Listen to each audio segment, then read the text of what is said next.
Okay, so what I found through my study is there's basically two basic ways to study poker. There is the GTO poker and there's exploitative style of poker. And you can see right here what the differences are. So GTO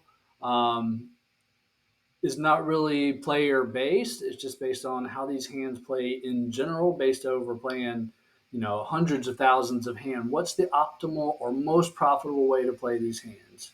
And it seeks for you to be a balanced player so that other players cannot really exploit you. Exploitative, on the other hand, tends to look to take advantages of other people's mistakes.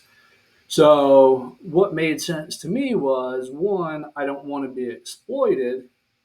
So, let me learn how to play um, where I'm not exploitable. But two, if I also learn the optimal way to play, I can see where other people are not playing optimally. And then I can exploit their errors. And that's what I came across, and that's what made sense to me. So that's what I did. I set off to study GTO poker.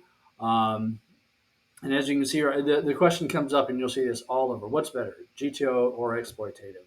And to me, it's not an either or, you need both, right? But for me, I had to learn GTO so I understand the optimal way and have the base. So I know what to exploit. So I know what my players are doing wrong.